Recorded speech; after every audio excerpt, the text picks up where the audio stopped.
Hello whiskey fans and welcome back. This is probably a review that not many of you would have expected to see today. It's another Famous Grouse. I have actually reviewed the standard Famous Grouse, the 40% blend that everyone has had quite a few years ago, probably going up for 5 years ago now, and it is shockingly bad. It has been for a very long time, for years. It's really the dregs of the dregs, the lowest of the low. But this stuff is different. This is special. It's quite an old bottling now. I think this stuff was probably first bottled well over 10 years ago, probably 15, maybe more than that. So it's a very dusty one that you're not going to find for sale new anywhere, but you might find one at auction. It is the kind of thing that does pop up occasionally. And skipping ahead a little bit, I think that it's a really good value one if you can find a bottle of this at a decent, sensible price at auction, because it's not sought after. It's never going to accumulate in value and make you a return on your investment, but it's a wonderful drinking whiskey which punches well above its weight that no one's really going to be asking silly money for. This is a 10-year-old blended malt by Edrington. So it is a Famous Grouse product, but it's not a blend.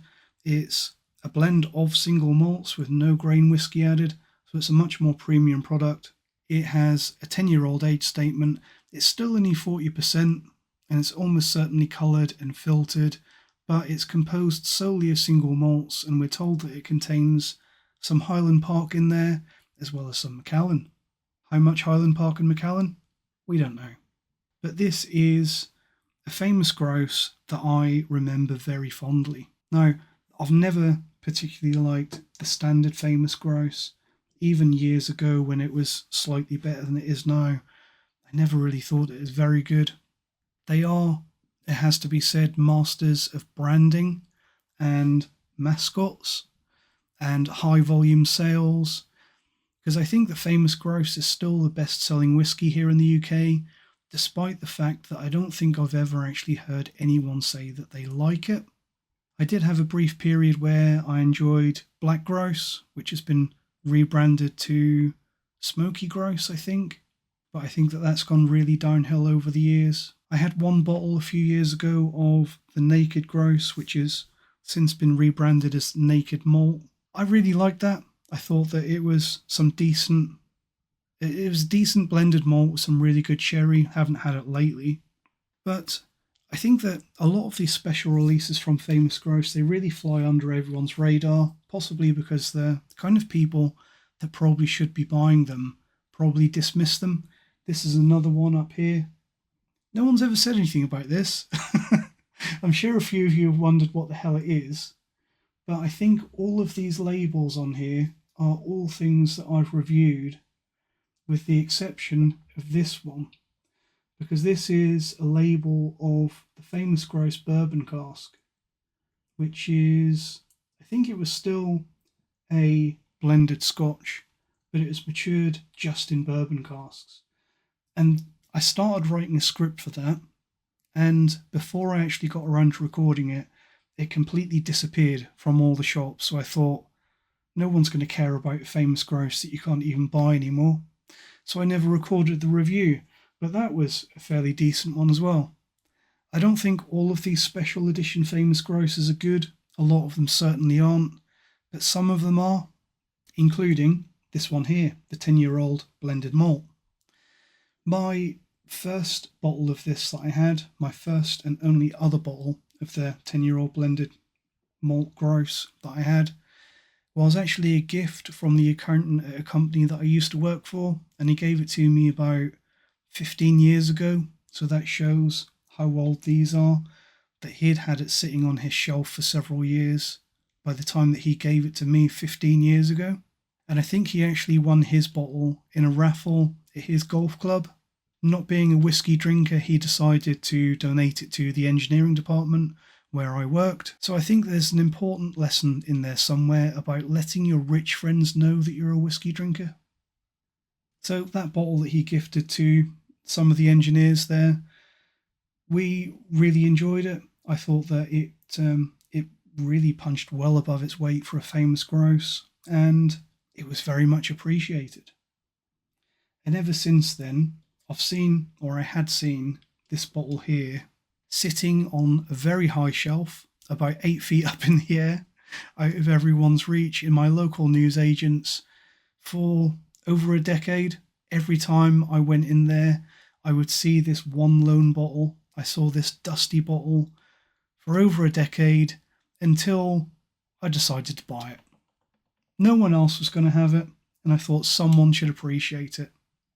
I think it's a rare occurrence these days. It used to be that if you knew a little bit about whiskey, you could go into newsagents and off licenses and wine brokers and things, and you could find some absolute screaming deals.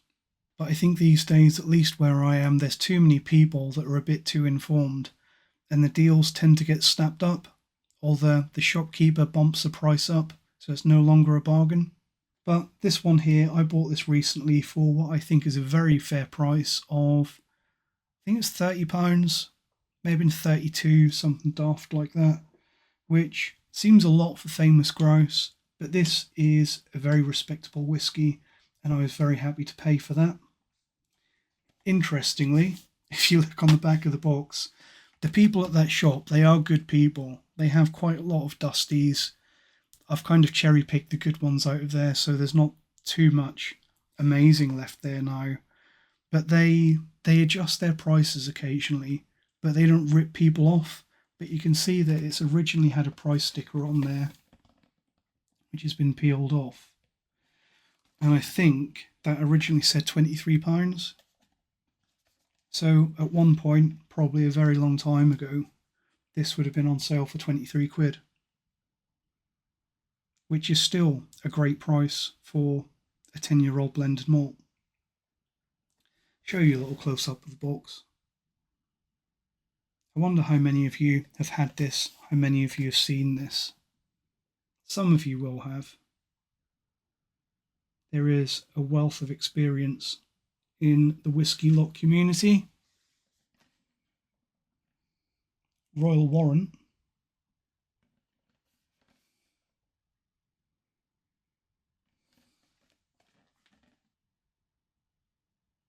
And I can tell already, you guys know that I am a fan of keeping whiskey labels. I can tell already that this one is going to be an utter bastard to get off.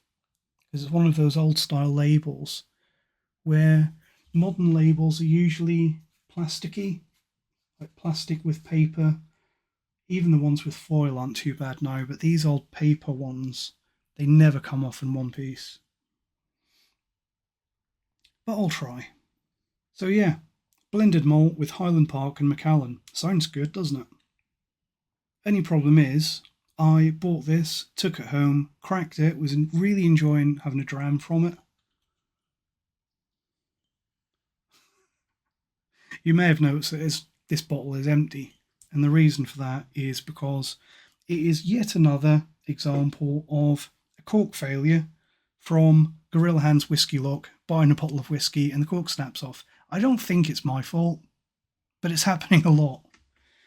I think in this case we can probably put it down to the fact that that cork is probably 20 years old and it's sat there in that shop, and it's not rotten, it's not a bad looking cork, but when I very carefully tried to extract it from the bottle, knowing that it was an old cork, and it just snapped clean off. Can't remember if I ever did a review about how to remove a broken cork, but there's a few ways to do it, and this is actually the only one where I actually had success hydraulicking it out, using the weight of the fluid to push the end of the broken cork out. But I did get it out, and because I am a sensible chap and I keep nice looking empty bottles, this one is an old English whiskey cask strength release bottle that I kept. I decanted it into here for safekeeping. Some of you are probably asking what's happened to the whiskey, not having a proper seal on it for all of those years. The cork was actually still intact. It was still forming a good seal. The end had just snapped off. So the whiskey is still very much intact, just no longer in its original container. After 11 minutes of waffling, let's get some of this basic whiskey that no one gives crap about in the glass, and I'll tell you what I think. And it is probably true that not many people are going to care about this whiskey, but I think that it's worth covering, because I would almost bet money that it's the only review on YouTube, and I think it's a good one. Is that natural colour? It's got Macallan in there. There's a lot of sherry in there, so it actually might be. Hard to say. Famous Grouse 10-year-old blended malt on the nose. That is immediately not your regular Famous Grouse. It's got absolutely nothing in common with Famous Grouse. And the fact that Edrington, Matthew Gloag, put Famous Grouse on the bottle is kind of laughable, because it's quite fantastic. Really rich, clotted cream fudge, which reminds me a little bit of like the old Teacher's Blend, but times 10.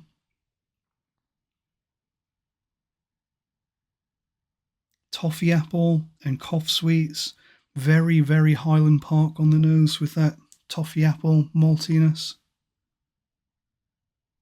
Like the dying embers of a spent peat fire on a distant breeze. Apple juice maltiness, very fruity, sweet, fizzy, effervescent, appley maltiness, very bright and fresh and vibrant. Like those sour apple sweets that you used to get when you were a kid, the ones that like kind of turn your face inside out, like they're really ultra sweet ones.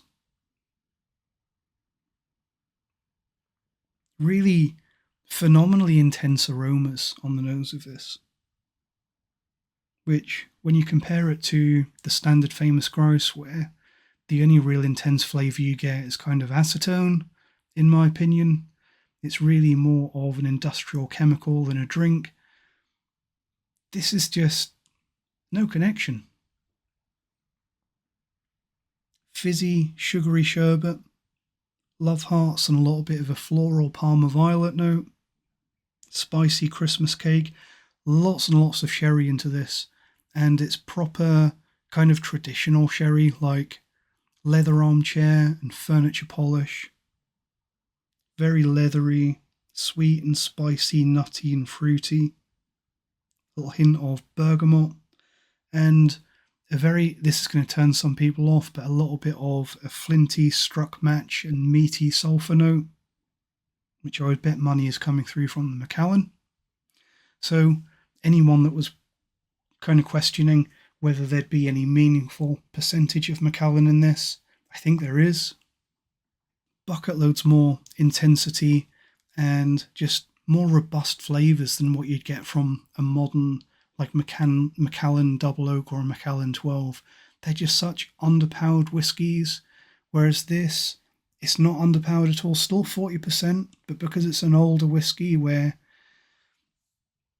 they say that it's 10 years old, but I bet you that there's not much 10-year-old whiskey in this. There's a lot of old whiskey gone into this. There's some really good casks in this. It's not just a mass-produced consumer blend. They've tried to impress people with this.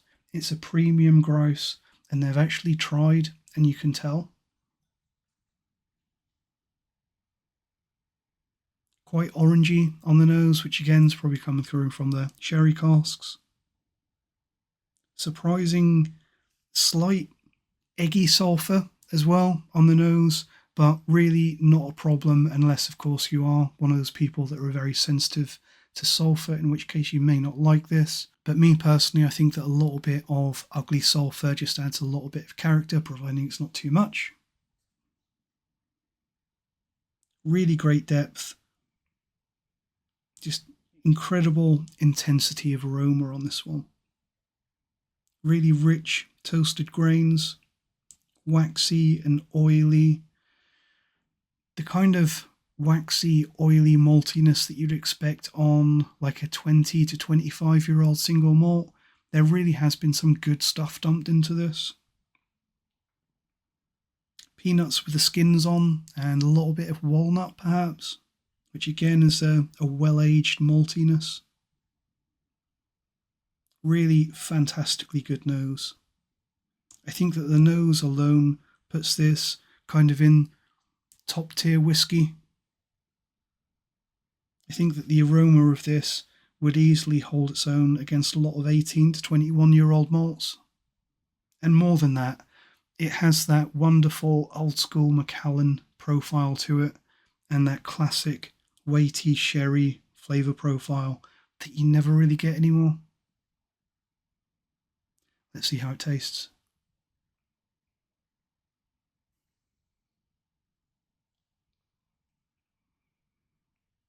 Very, very rich and malty on the arrival. Very nutty Dundee cake, Mars bars, malted milk biscuits, dried figs and polished oak. A little bit of a floral hint on the palate of this one. Caramel and toffee pennies. Again, probably coming through from the maltiness. That real kind of malt extract Mars bar note, as well as some burnt grains and a little bit of bitter orange. There is more of that flintiness on the palate of this one, but much less than we got on the nose, as well as a slightly dirty industrial peat. I think that I'd say that there's some real pennies in there as well to go along with those toffee pennies, with a little bit of a strong, bitter and slightly metallic minerality, and possibly a little bit of cardboardiness as well, but only a very, very minor background flaw. And to be fair, I think that bitter note and the cardboard note, they have really, really reduced since I've had this open. I've left this with the cork out, ironically, for quite a while. Probably overnight, several hours, just to let it breathe and air out. And it has improved phenomenally. As for the finish on this, fruity, chewy sweets. Again, it's fresh and vibrant and intense and full flavoured all the way through the experience. Also getting some walnuts and pecans and a little bit of a stewed tea note on the finish. More of that oily, waxy maltiness. Just bucket loads of old, lovingly matured malt. I think this is a truly fantastic blend. And I think that it's a really great example of how a lot of standard whiskey just used to be so much better in the past. And not just better than standard whiskey is now, but I think that this one in a blind would really hold its own against a lot of single malts worth 4 or 5 times the amount. I think that the only disclaimer with this one would be if you are particularly sensitive to sulphur in whiskey, then it might be one to avoid, because it's obviously got that Macallan house style and it has got that sulphury profile, which some people don't get on with. But other than that, I think that if you see this one for a sensible price, it's a no-brainer. You should buy it and try it. I think that the nose on this one is as good as whiskey gets. The palate is absolutely wonderful as well. It just makes you wonder how good this would have been if we got it at a full cask strength. This one is a little bit of a footnote in the history books of whiskey though. It's going to be difficult to find unless you have a shop with slow-moving stock like I did, or unless you see it at auction. It is the kind of thing that's worth keeping an eye out for at auction though. I think that at auction, I don't use the whiskey auction websites very much. I think that so much of the well-known stuff is just really overpriced. But this is a real bargain if you can find it for, say, £30-35 or possibly less. I think that there is real value to be had at auction with these old bottles, because quite often standard whiskey used to be such a higher quality than what we get now. So what is this similar to, and what can this be compared to? I think that the obvious comparison is going to be Macallan and Highland Park, which we're told is part of the vatting in this. We know that both of those distilleries are owned by the same Edrington group that make famous Grouse, and I think that you can really, really taste both in this. Other whiskies that are rumoured to be Macallan, like Thompson Brothers TBBSW, I think that the nose on this one probably beats the Thompson Brothers blend, and I think the nose probably beats the signatory Speyside M as well. I think that the palate on this one is a little bit lacking, which is probably down to that 40% ABV. which is a shame. But I think if you like the flavour profiles of those distilleries, then I think that you'll love this one too. In particular, I think that this probably beats the experience that you get from anything from Highland Park and Macallan, priced at under about £100 these days.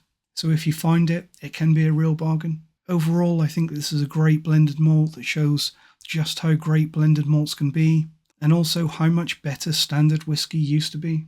Lots and lots of different aspects and flavours to this whiskey, especially on the nose, which probably has more complexity than you can expect from just a single malt. I think it's also interesting that with this one you can kind of see what they're aiming to achieve with the standard famous Grouse blend, but they never do. And you have to assume that that's because the blends that we get these days, they're just under pressure for yield and productivity and time and cost cutting. But as we see here, it didn't always used to be like that. Thanks for sticking with me on this one and coming on this little time warp adventure. Let me know in the comments what you think of this, if you've had it or if you remember it, and what are your experiences with old bottlings of standard whiskies and old blends. Because I know that I'm not the only one that seeks out these things at auctions sometimes, and I think that there's really good value to be had. Thanks for watching. See you next time. Cheers.